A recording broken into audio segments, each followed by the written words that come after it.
Bismillahirrahmanirrahim. Assalamualaikum warahmatullahi wabarakatuh. Alhamdulillahirabbil alamin. Wa bihi nasta'inu ala umuri dunya waddin. Wassalatu wassalamu ala asyrafil anbiya'i wal mursalin. Nabiyina Muhammadin wa ala alihi wa sahbihi ajma'in, amma ba'du. Ma'asyiral muslimin rahimani wa rahimakumullah. Jamaah salat maghrib yang dirahmati Allah Subhanahu wa taala. Kita akan bahas firman Allah Subhanahu wa taala surah Al-A'la. Surah Al-A'la. Kami awali terlebih dahulu dengan tilawah beberapa ayat. A'udzu billahi minasy syaithanir rajim.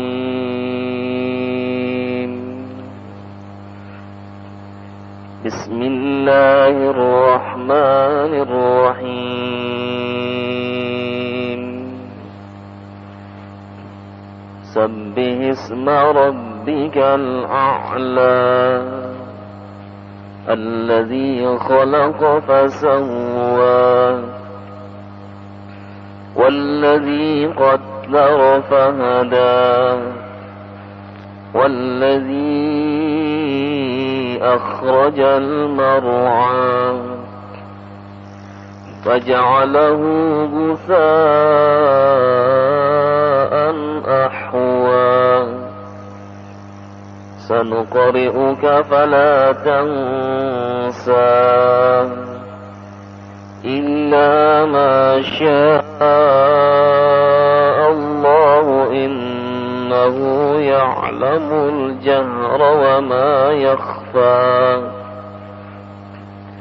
ونيسرك لليسرى فذكر إن نفعت الذكرى سيذكر من يخشى ويتجنبها الأشقى الذي يصلى النار الكبرى ثم لا يموت فيها ولا يحيا قد أفلح من تزكى وذكر اسم ربه فصلى بل تؤثرون الحياة الدنيا والآخرة خير وأبقى إن هذا لفي الصحف الأولى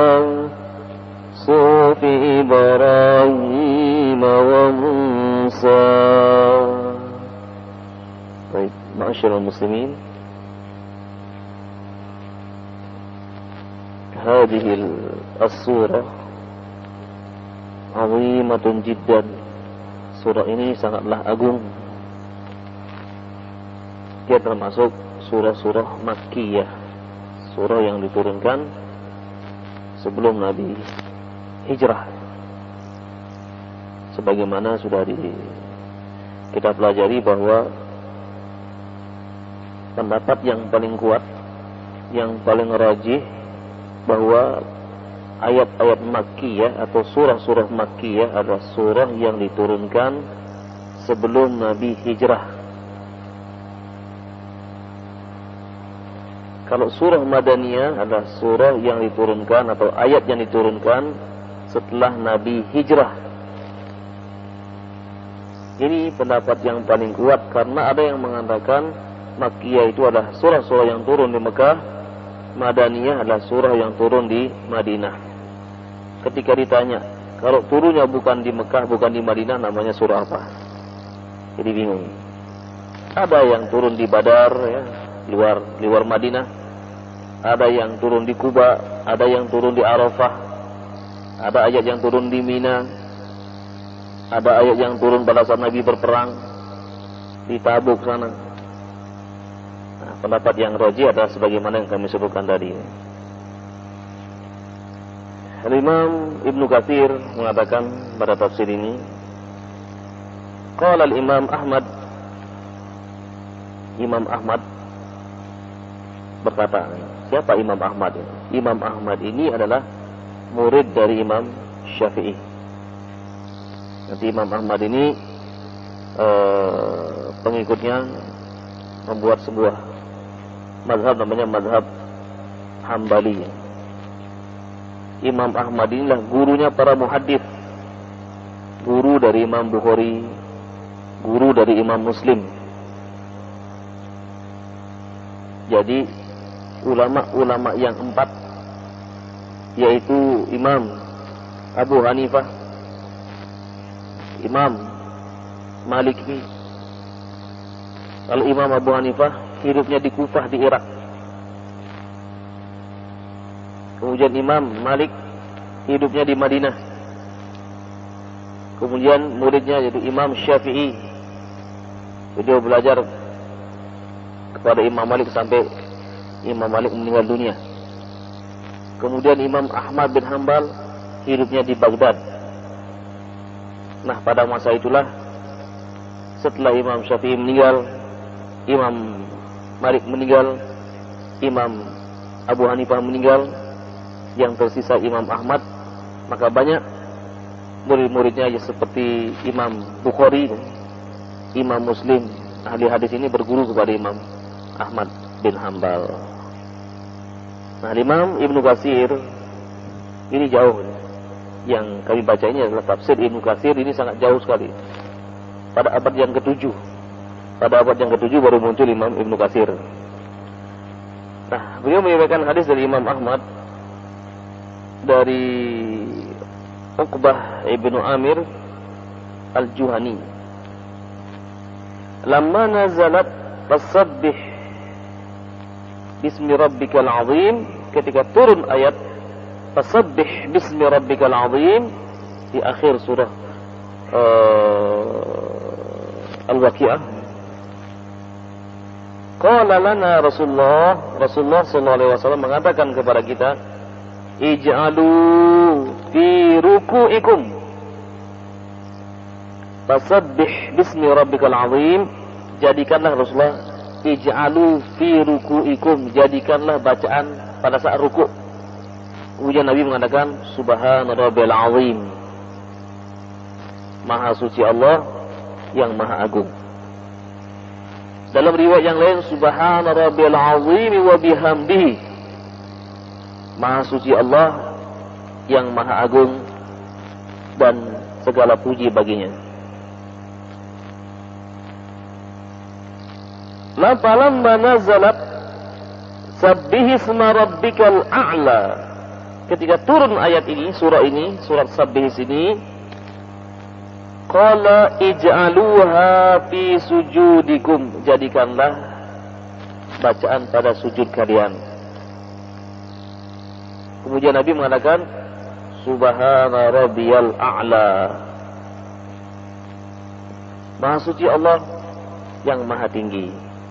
Subhana rabbiyal a'la wa bihamdihi,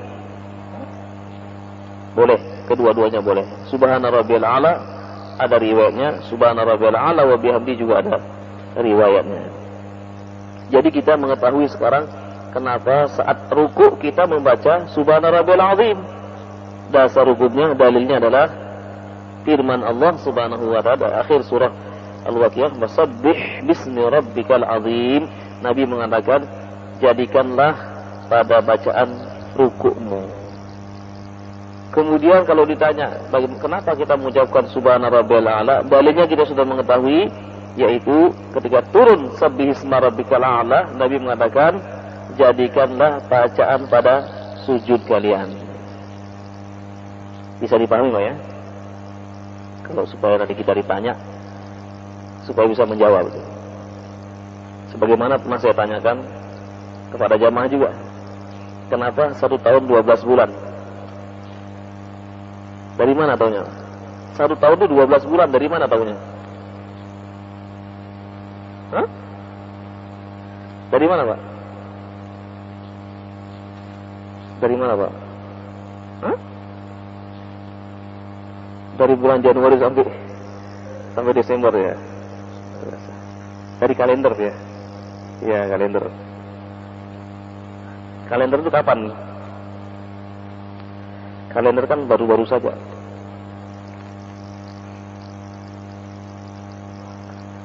Dari Al-Quran ya? Benar. Ada ya? Pernah dengar ya? Dari mana dengarnya?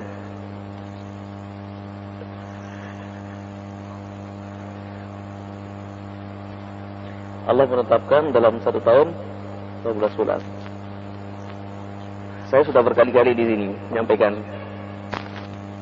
baik pada saat khutbah Jumat kita sampaikan tentang bulan-bulan Hijriah, yaitu ada kaitannya dengan ibadah kita.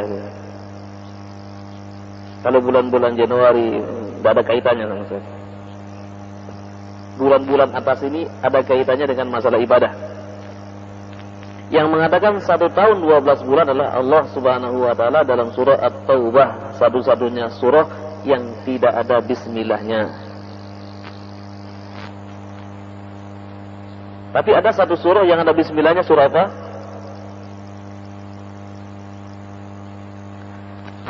Lupa lagi sekarang. Sekali-sekali perlu diadakan ujian ini.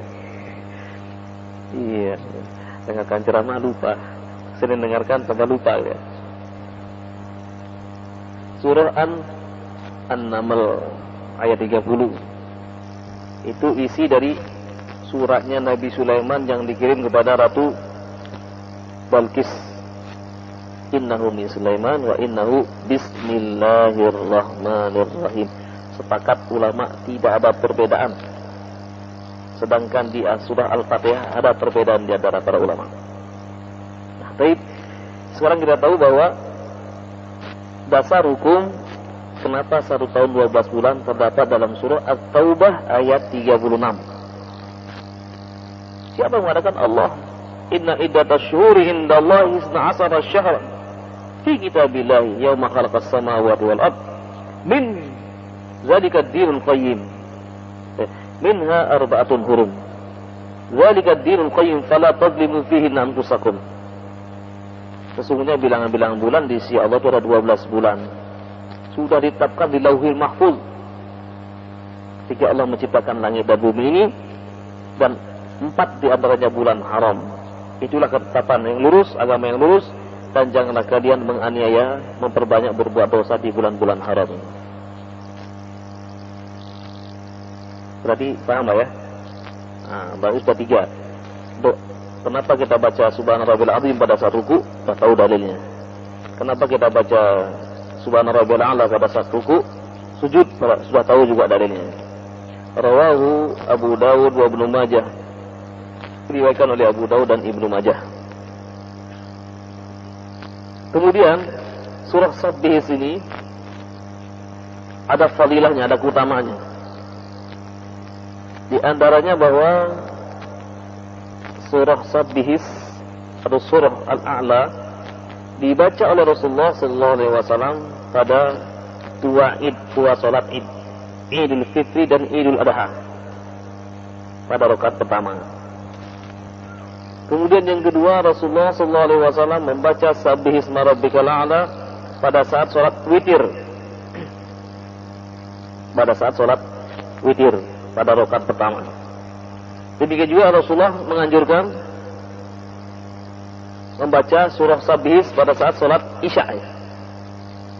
Saat Isya, Rasulullah pernah dilapori oleh seorang sahabat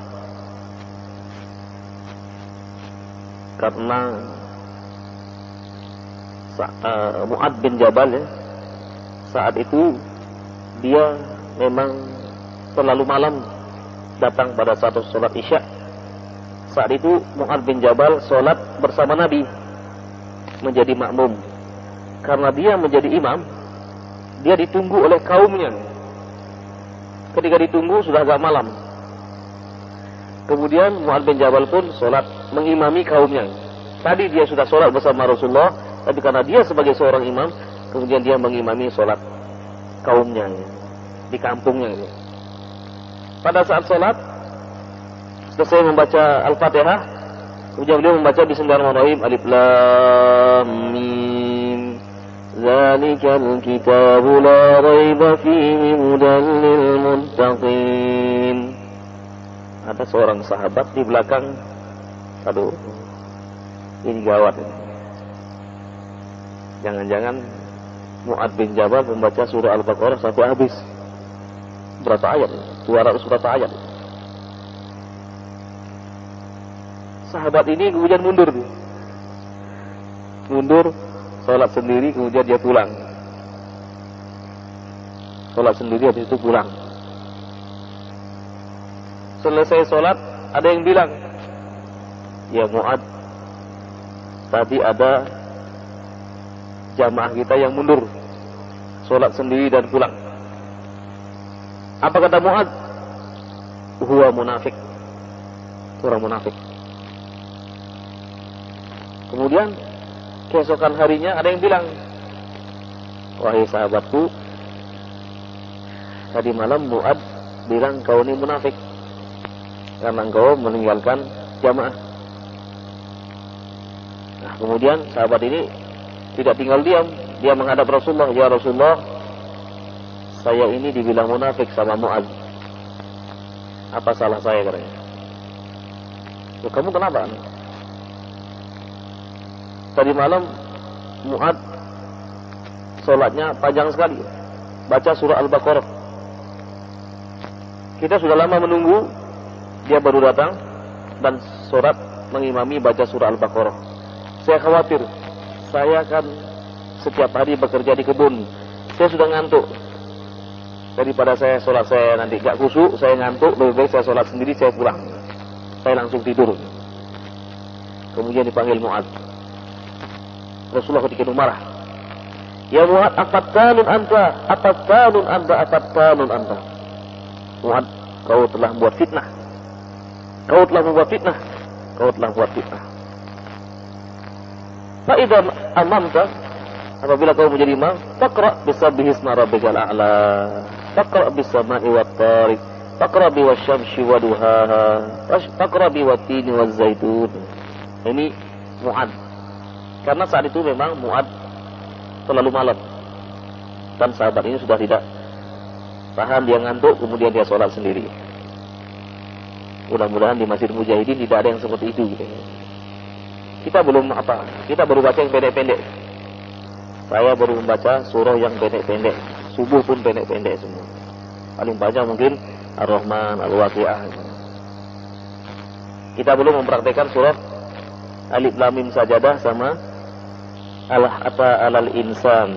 Nanti kalau sudah siap, jamaah kita akan baca 2 surah ini pada saat sholat subuh itu pada hari Jumat.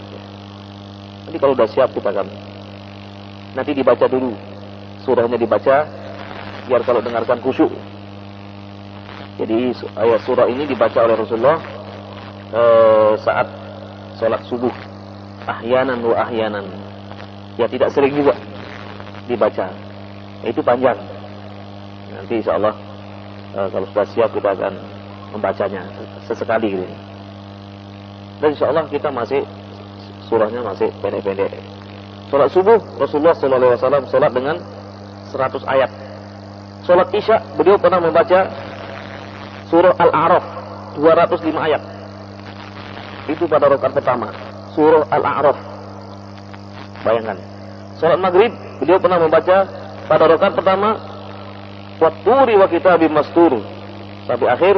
Kemudian pada rakaat kedua beliau membaca wan najmi idza hawa ma dhalla sahibukum wa ma ghawa sampai akhir. Kita belum berani mempraktekkan yang terlalu panjang-panjang. Nah, baik, jadi sabbih marbikal a'la ini dibaca oleh Rasulullah sallallahu alaihi wasallam pada saat salat 2 Id, demikian juga pada saat salat witir, dan dianjurkan membacanya pada saat salat Isya. Sabbih marbikal a'la. Sabbih, nazih, sucikanlah. Jadi sucikanlah isma rabbika, nama Tuhanmu, al-a'la yang maha tinggi. Karena yang berhak untuk disucikanlah Allah Subhanahu wa taala. Karena Allah adalah maha kudus, maha suci. Dengan membaca ayat ini kita mengetahui bahwa ayat yang pertama ini memberikan pelajaran kepada kita bahwa tidak ada satu orang pun di dunia ini yang suci, semua memiliki dosa-dosa. Oleh karena itu, kita dianjurkan untuk senantiasa beristighfar, memohon ampun kepada Allah Subhanahu wa taala. Baik, mungkin ini sebagai mukadimah, mungkin ada yang ingin bertanya, tafadhol silakan. Masih 10 menit lagi. Silakan. Waalaikumsalam warahmatullahi wabarakatuh. Saya mau menanyakan 2 pertanyaan, Ustaz. Yang pertama, kapan itu Ustaz Rama pada waktu tanya jawab bahwa batasan keterlambatan orang sholat, makmum sholat itu adalah ketika masih menemui rukuk itu sudah terhitung 1 rakaat.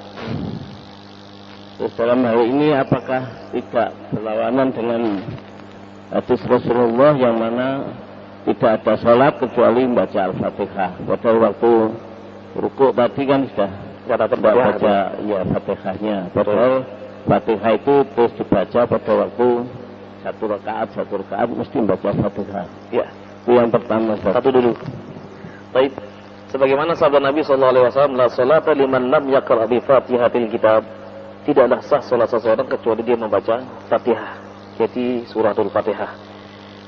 Nah, di keadaan yang lain, Nabi SAW ketika salat, beliau melihat ada keterlambatan seorang sahabat yang ketika itu sujud dari pintu dia. Nah, ketika sujud dari pintu, kemudian dia masuk ke rakaat sampai ruku. Jadi begitu takbir dia ruku dari pintu sampai masuk ke shaf.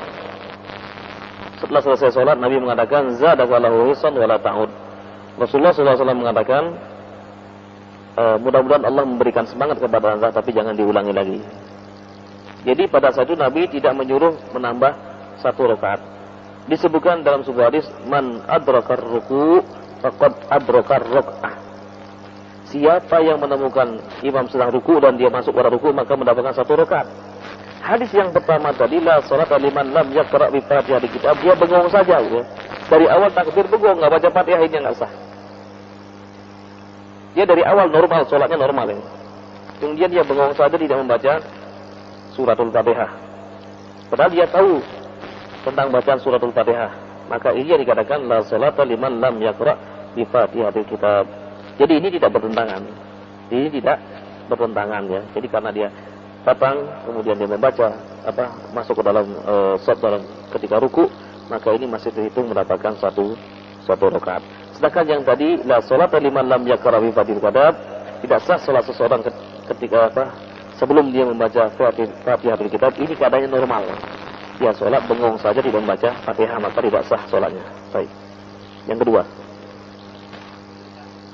memilih, umpama diberikan memilih, kita tidak mengikuti yang waktu rukuk 1 rakaat itu, kita memilih tetap menambah 1 rakaat lagi umpamanya. Soalnya saya anggap itu tidak membaca Fatihah, saya menganggapnya bahwa itu tidak sah sholatnya. Ya, bolehkah kita memilih? Kalau boleh memilih, Nabi mungkin mengatakan silakan kamu ulang tambah sholat 1 rakaat lagi. Tapi Nabi tidak menyuruh. Sedangkan Allah mengatakan ikuti nabimu. Nabi mengatakan jangan tambah lagi. Sudah, kita tidak menambah lagi. Kita harus yakin karena ini adalah merupakan perintah dari Nabi Sallallahu Alaihi Wasallam. Baik. Yang kedua, Ustaz, kalau kita menjadi imam. Yang ketiga, Pak. Yang ketiga ini. Kalau kita menjadi imam, pada waktu membaca surat itu, membaca jahri itu, bolehkah membaca tidak berurutan, umpamanya waktu ini dulu baru membaca rakaat keduanya itu Alam Nasroh gitu, jadi kan terbalik itu urutan daripada ayat itu. Ya. Bolehkah itu dibaca demikian? Terima kasih. Assalamualaikum warahmatullahi wabarakatuh. Jadi sebaiknya mengikuti urutan dari Al-Quran ya. Sebaiknya ketika membaca Al-Quran, jadi ayat sebaiknya mengikuti urutan yang ada di dalam Al-Quranul Karim, itu yang terbaik. Ada juga yang mengikuti berdasarkan turunnya ya.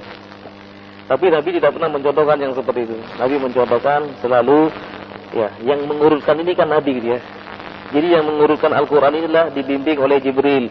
Ya Muhammad, letakkan ayat ini di sini, letakkan ayat ini di sini. Nabi ketika sholat tarawih membaca surah Al-Baqarah, surah Al-Imran, surah Al-Nisa, itu berurutan. Jadi kalau kita menjadi imam maka bacalah dengan berurutan. Jadi seperti misalnya sabih, ya sabih duluan baru hal ataka hadisul ghasyiyah. Baik. Ya. Pada saat azan berkumandang sholat Jumat, ini imam sudah naik mimbar ya? Kita baru datang atau kita pas sholat?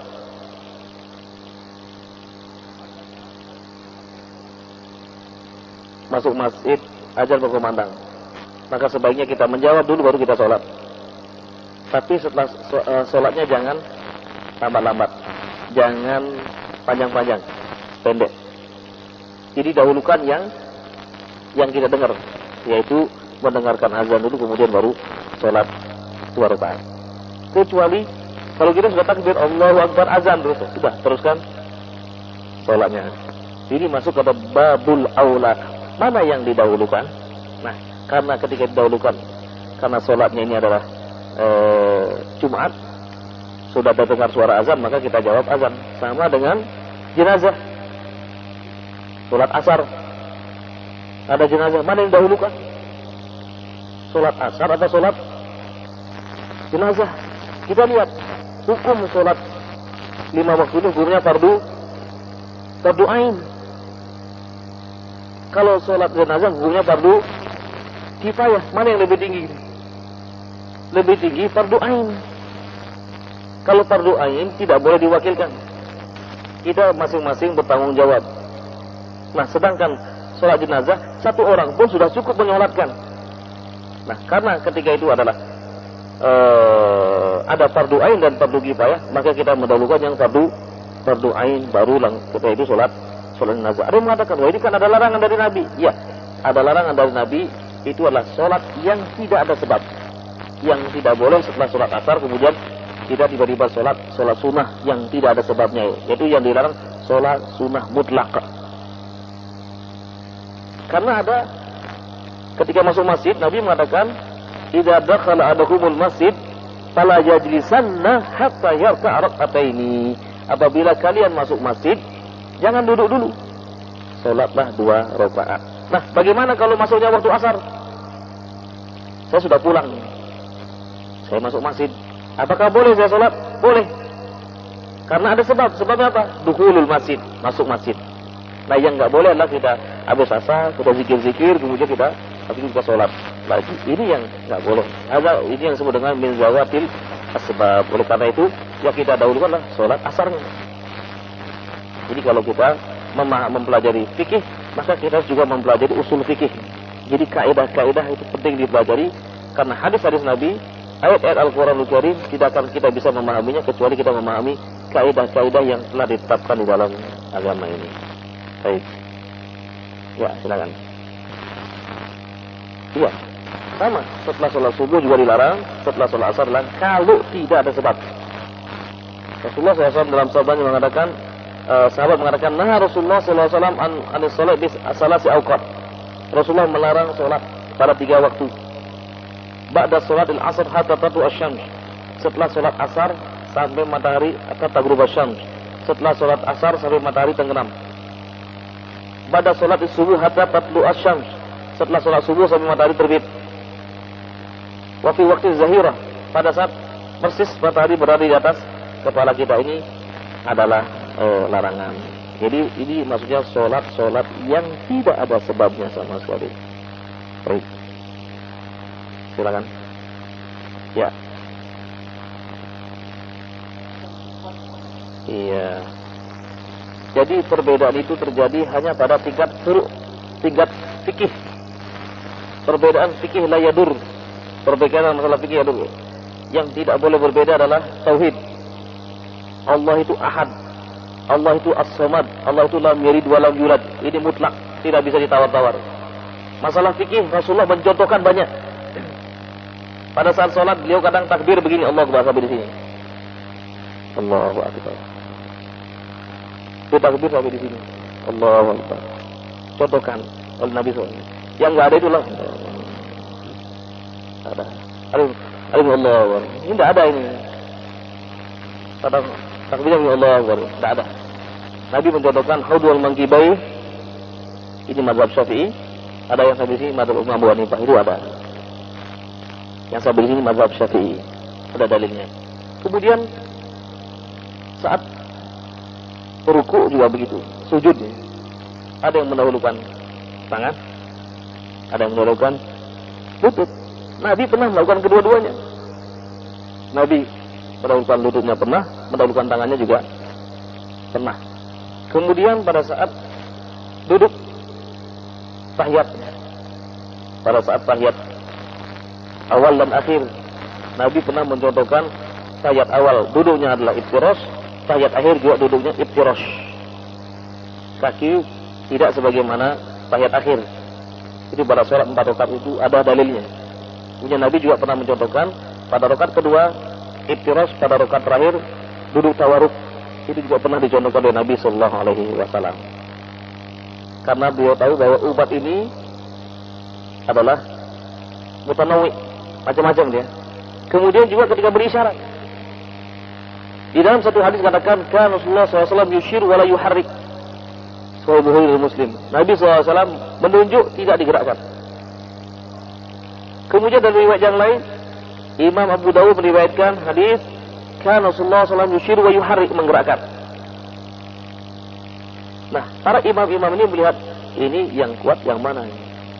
Imam Ibnu Huzaimah dari kalangan mazhab Syafi'i, yang bisa dibaca dalam kitab Subulus Salam, itu mengatakan bahwa, nah, bagaimana cara menggabungkan dua hadis yang sepertinya kontradiktif ini?